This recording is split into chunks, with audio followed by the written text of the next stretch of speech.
welcome to the No Spin News, Thursday, January 29th, 2026. Stand up for your country. Well, not a lot new out of Minnesota, which I think is a good thing, but things are evolving there. We have all of it for you. We're way ahead on this story, as you know. And President Trump ran some of our analysis this morning. Tell you about that. I expect something soon to happen in Iran. Okay, I don't know why. They shut it down. I don't have very good sources on the ground, but it's moving in that direction. It'll be military stuff. So I expect that to happen soon. When it does, we'll be all over it. Just go to BillO'Reilly.com. And I don't think the Democrats are going to shut down the government, although the Senate today didn't pass the big spending bill. But I could be wrong on that. Democrats might want to go down with the ship, but it's foolish. What they're doing is awful. Look, we can work this out. You don't have to stop the government and inflict pain on the whole nation. So let's go to the Talking Points memo and advance the Minnesota chaos story. And the way to do that is to understand what's happening in the big political picture.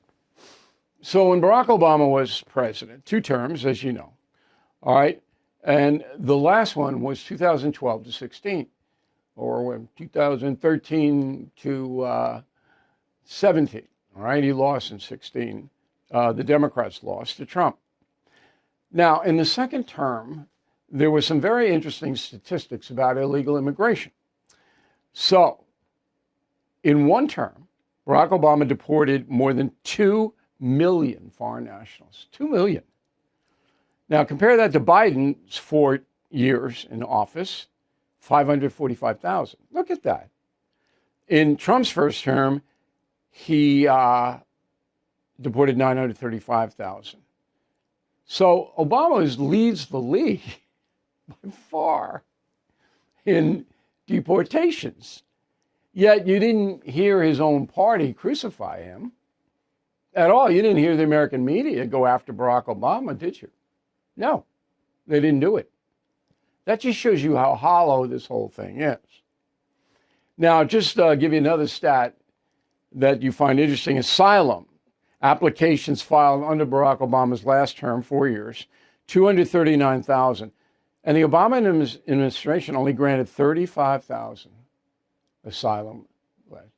Look at that. And then the moment that another Democrat, Biden, came in, everybody got asylum. Everybody came across.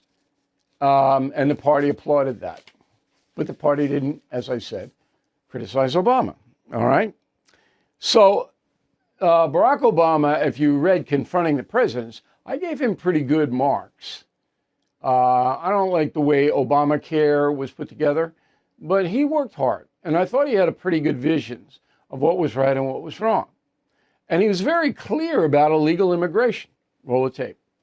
There are those in the immigrants' rights community who have argued passionately that we should simply provide those who are illegally with legal status, or at least ignore the laws on the books and put an end to deportation until we have better laws.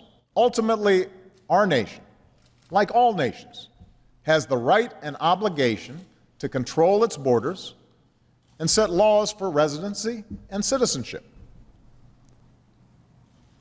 And no matter how decent they are, no matter their reasons, the 11 million who broke these laws should be held accountable.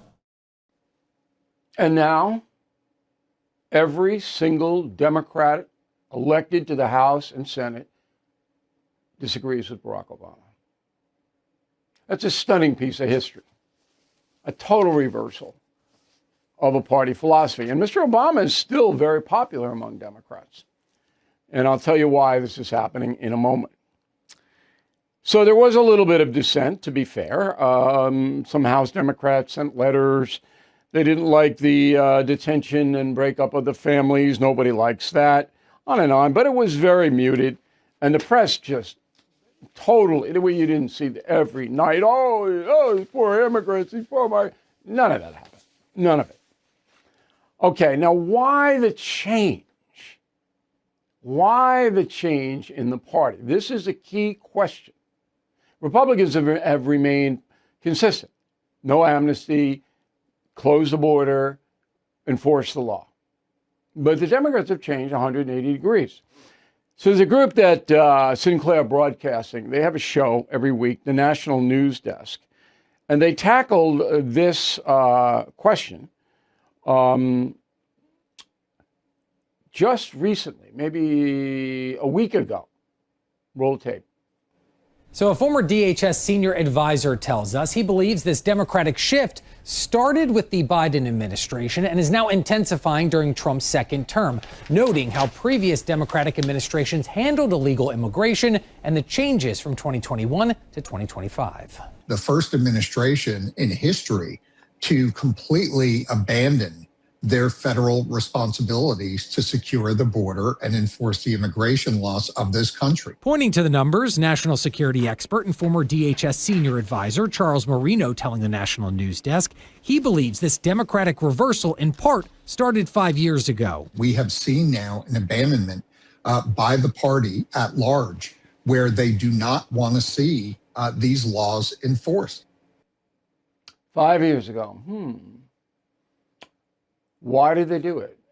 Oh, I think it's hate Trump. That's what it is. The Democratic Party understood that Donald Trump, one of his main reasons for running was to get the immigration situation under control. And it worked for him. He won the election, I think, because of it. So they opposed everything he did. That's what. It's not about the foreign nationals, the poor, migrants. Not about that. It's about Trump. Oh, if he supports something, we're against it. And that's why this debacle blew up. That's why it did.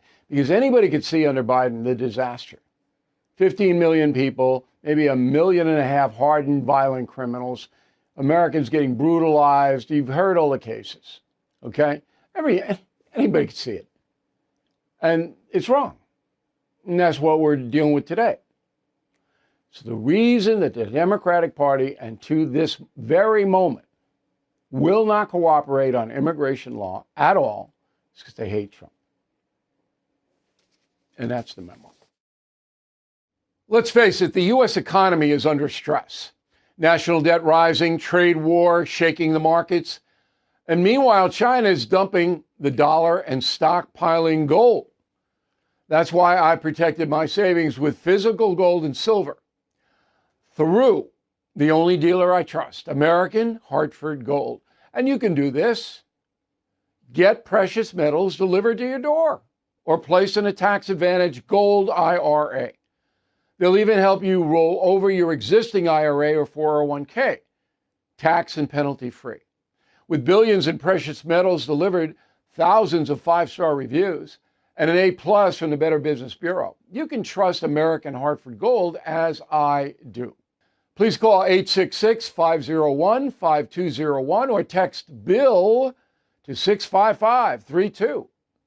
Again, that's 866-501-5201 or text BILL to 65532. All right.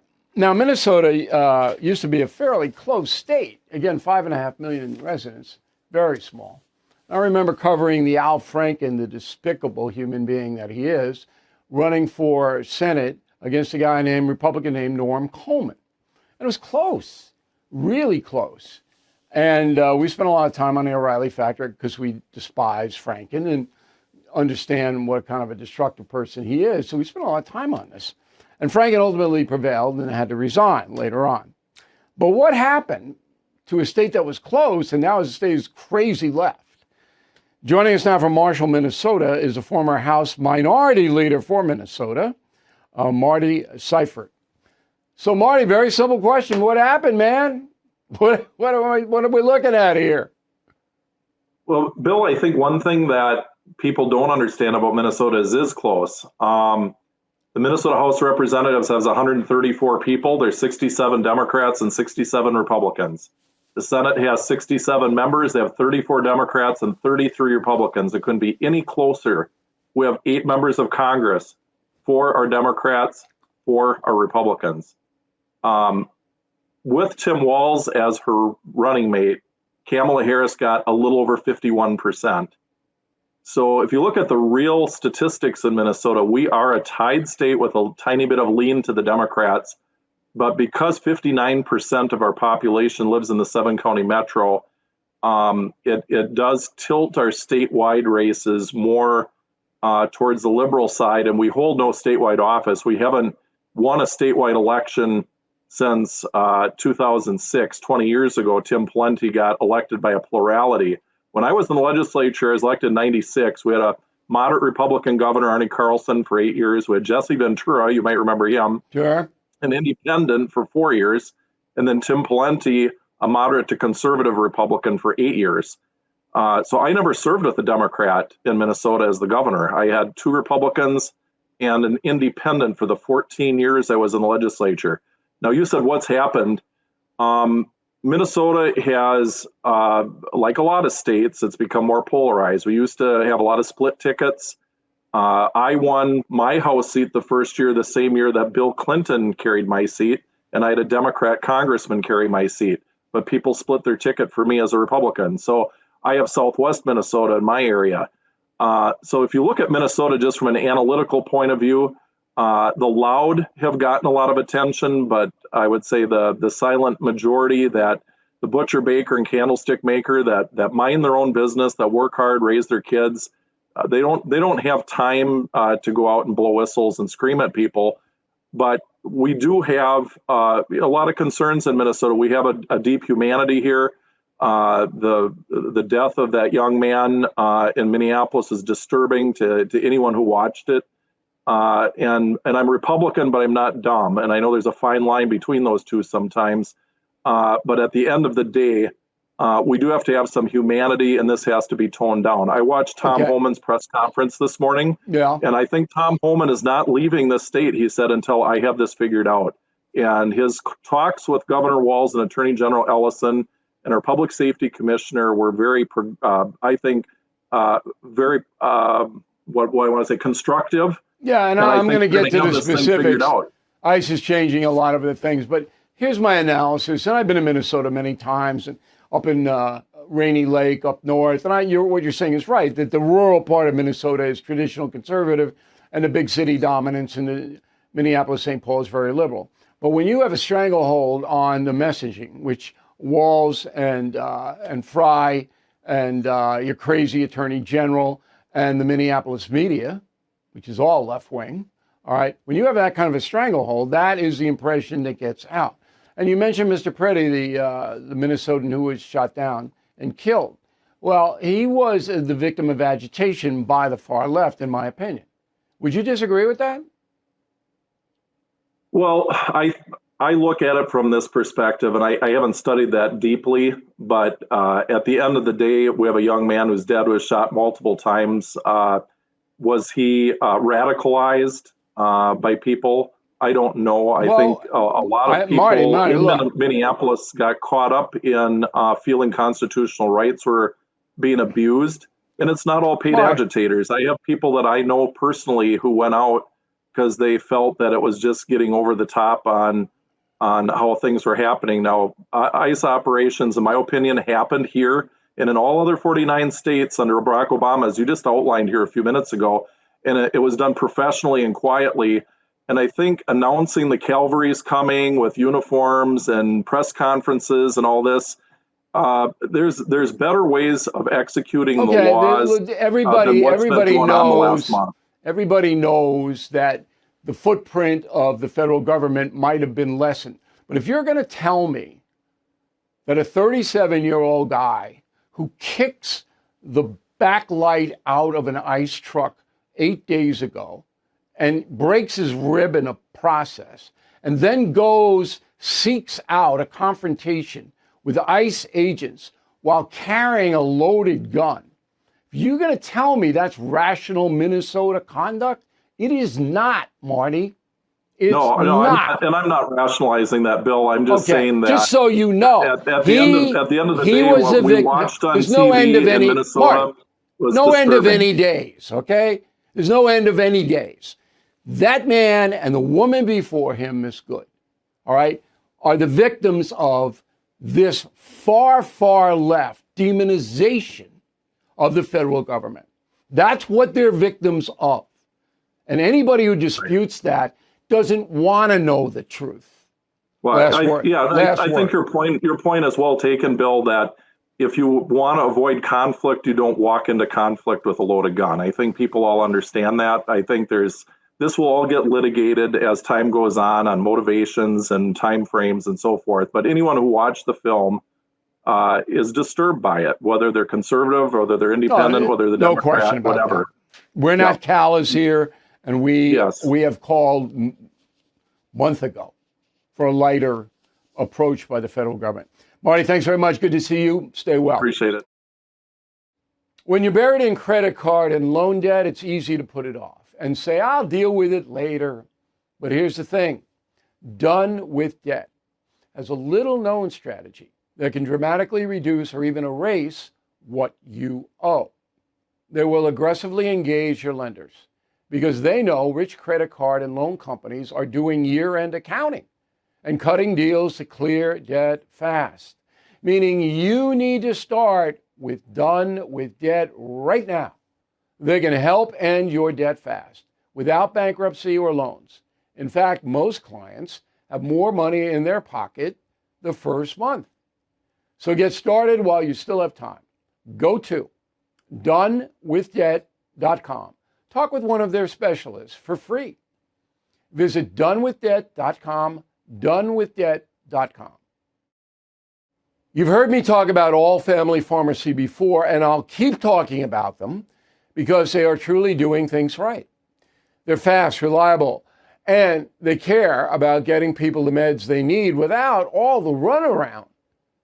When you don't want to wait in line and would rather get your meds delivered to your door, you need All Family Pharmacy.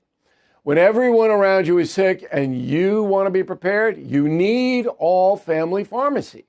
And when your doctor says they will not prescribe ivermectin, you need All Family Pharmacy. They've got everything: antibiotics, antivirals, Tamiflu, blood pressure meds, more. Order online. Once approved by the doctors, your medication ships straight to your door. Be prepared for whatever this new year brings. Please visit allfamilypharmacy.com/Bill. Use the code BILL10 to save 10%. Okay, let's wrap it up. As you know, I'll be off tomorrow, and I'm feeling better, but I'm still dealing with stuff I don't want to deal with. But what else? No other choice. You got to deal with it, right? So I'm glad I have a little time over the weekend. I'm not going to do much. And it is the coldest snap in 10 years here. It's going to be 0 degrees on Saturday in New York. When I was a kid, we loved this weather because we could play pond hockey, ice hockey. But there's so much snow on the ice. You know, we had our guys would come out with shovels and we'd shovel the stuff out just like they do in Canada. But we loved it. Colder the better because we're playing ice hockey all the time. But now 0 degrees Saturday, there can be a lot of people out. And I have to work in the sense that I'm writing the new book. We're going to announce everything about the new book next week. I believe it's next week we'll have an announcement. But I'm writing it. We're about 70% done. And it's totally different than any of the other books. I will tell you about it next week. And then we got to keep an eye on Iran. Now, here's the situation, as far as I know it. So there are 3 principles involved here: the United States, Israel, and the Gulf states led by Saudi Arabia. Okay? Saudi Arabia hates Iran. It's a Muslim thing. Okay? You can figure it out if you want, but despise. Really wicked hatred. Israel, obviously. Iran wants to slaughter every Jew in the world, so not going to be really friendly to that. In the United States, we had to deal with so much terrorism since 2001, a lot of it absolutely sponsored by Iran. If you want to know about it, you read my book, Killing the Killers. And we go through the Soleimani thing and the Iran thing, everything. And that's the best source of information. So right now, the United States government, CIA, Mossad is the intel of Israel. And I don't know what the Saudi Arabian intel service is, but they have one. So they're conferring. All of them are conferring. And what they don't want is the United States to go in and blow the hell out of the mullahs and then have an uprising in the Muslim world. All right, that's the impediment. They understand the Iranian people, and this goes to confronting evil, have had it with the mullahs. They want them out. There's no popular support. There's a number, 36,000, that the Revolutionary Guard killed in the last month. Now, nobody can confirm that. But I'll tell you, it's a lot of dead. It's just like the Shah did when they booted him. The same thing. But now the Persian people say, we had enough of this. So we have to seize the moment. We, the good people in the world. The EU just today declared Iran a terror nation. Big. So you're not going to get any dissent, okay, when the United States does what it does. I don't know what that will be. I don't know. But it has to be a kill shot to the mullahs, just like Maduro. So they either got to kill him or arrest him. The mullahs know it's coming. They have already made their deal to Putin. I hear the number is $100 million just to Putin himself to take them. So you remember Assad of Syria, he bolted out of there and went to Moscow. Well, he paid Putin big dollars. I don't know how much. And Putin's the richest man in the world. And again, we chronicle that in Confronting Evil. So the mullahs have already got their deal made, that they're out of there, and they don't want to die. Trump is basically going to give him you got to be out by Wednesday or whatever day. I don't know what day, but this is coming. So at any time, if the mullahs say, blank you, Mr. President Trump, it's on, as they say. We're watching that. We have exceedingly good contacts in the federal government. As you know, we're so far ahead on this Minnesota story. There's nobody close to us in really putting together the whole mosaic there. Nobody. And that's really shocking. You've got ABC, NBC, CBS, got millions of dollars. It's just me and my guys against them. We kick their butts. Just think about it. Anyway, I want you to have a good weekend. Try to get away from it for a while. Stay warm if you're in the northern climes. Going to be cold in Florida, too. Got my Florida friends whining. And you got to watch out for the lizards falling out of the palm trees now down there. Thank you very much for watching and listening to the No Spin News. We'll see you on Monday. Thank you for watching. To view full episodes of the No Spin News anytime, sign up to become a BillO'Reilly.com premium or concierge member today.